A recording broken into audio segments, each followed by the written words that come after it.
Mbappe. Dark secrets of the deal with the Qataris. Just weeks before the new season, Mbappe is caught in a monumental clash with PSG and its president, Al Khalifi. With Qatar's vast oil and gas reserves, they've amassed incredible wealth. Its leaders viewed sports, especially football, as a way to enhance their global profile. Nasser Al Khalifi became the face of Qatar's sports ambitions. When he took over as PSG's president, he brought with him not just the ambition, but the resources of an entire nation. What will be the fate of Mbappe? What kind of issues does he have with the Qataris? Will he be moving out of PSG soon? Let's find out. The early years of a football prodigy. Born on a chilly winter day, December 20th, 1998, in the heart of Paris, Kylian Mbappe's roots trace back to Bondy, a bustling suburb alive with dreams and aspirations. At the center of Mbappe's universe stood two pillars: his father, Wilfred, who's his coach and agent, and his mother, Faiza Lamari, a woman who dominated the handball courts professionally. Their sporting genes were destined to create magic. The rise in Monaco. Kylian Mbappe made a decision in October 2015 to move to AS Monaco. Just 3 weeks into his stint, the first team's jersey beckoned him.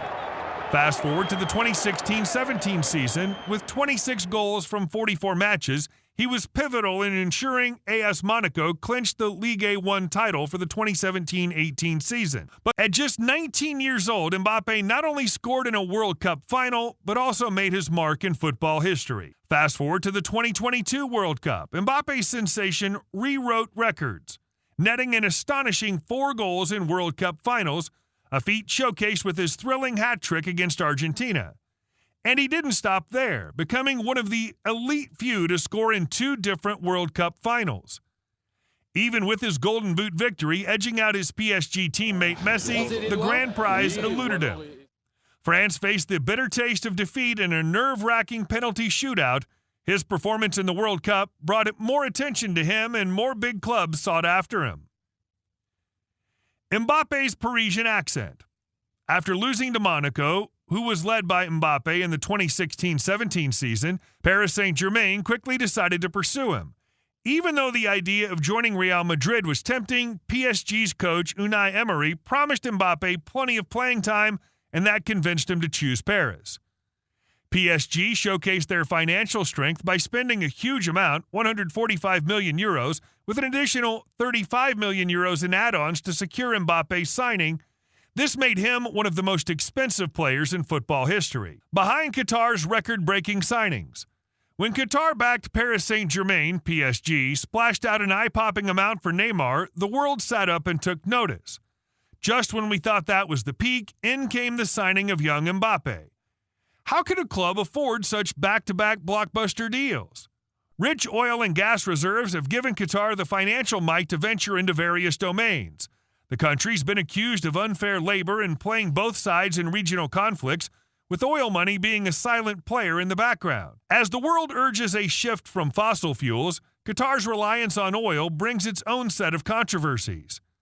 Paris Saint-Germain was acquired by Qatar Sports Investments, QSI, in 2011. The financial might be PSG seemed limitless, and many wondered where the line was drawn between genuine investment and potential money laundering or other dark financial activities.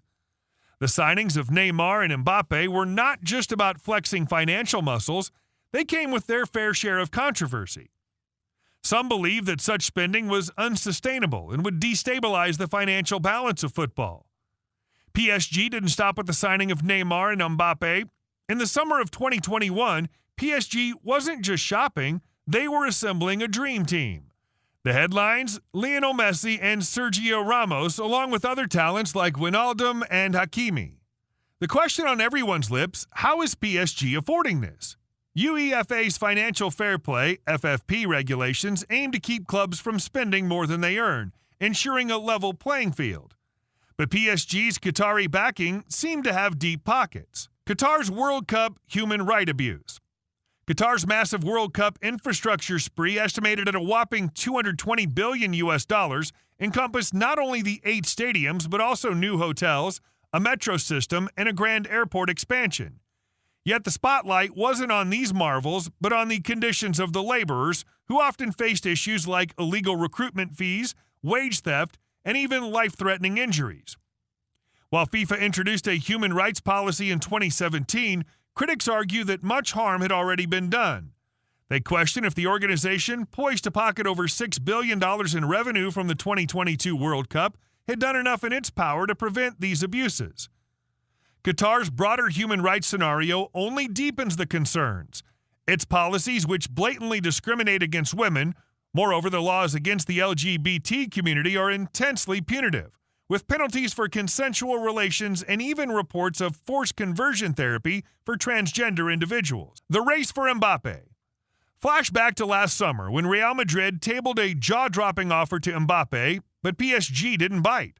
The sheer audacity of the refusal led Real Madrid's president, Perez, to express his sheer disbelief, lamenting the unique power of state-owned clubs like PSG.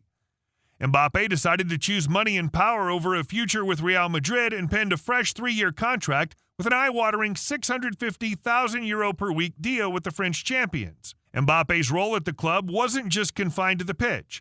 His new contract awarded him a say in the club's sporting affairs, positioning him not just as a player, but a power player. But soon, rumors started spreading that he might want to leave the team before next season. Le Parisien was the first to hint at this, saying that Mbappe felt betrayed by the board even though they'd shown great trust in him. As his support decreased, only a few players like Presnel, Kimpembe, Nordi Mukile, Hugo Ekitike, and Ashraf Hakimi remain supportive of him. PSG's dilemma and Qatar's influence. PSG went on a spending spree unlike any other, bringing in top-tier players, effectively turning it into a dream team. But money can't always save the day, as PSG's president, Nasser Al-Khelaifi, found himself urging Mbappe to consider the wave of offers that might roll in for him during the summer. The turning point arrived when Mbappe dropped a bombshell. He wouldn't renew his contract with PSG, set to expire the following season. This left the club in a fix. If they didn't act during the transfer window, they risked losing their star player for nothing. With heavy hearts and calculators in hand, PSG made the difficult decision to put him up for sale. While the football world buzzed with this revelation, Mbappe, interestingly, didn't make the cut for PSG's preseason tour of Japan. However, the forward expressed his wish to stay put for the year and perhaps make his move later. Rumors were rife about Mbappe's next destination. His past decision to stay with PSG instead of joining Real Madrid added fuel to the speculations. Football's young phenom and PSG's complex romance. Despite all the uproar with the club, Kylian Mbappe isn't just a name. To football fans around the globe, he's a phenomenon. His energy, his charisma, his raw talent, it's a package that's made France the envy of footballing nations. At just 24, he's already a legend in the making. And whether he stays in PSG or leaves, he still has a long time in his hands. Although there are whispers of tension in PSG's locker room, is he bigger than the club? Do his ambitions align with PSG's dreams?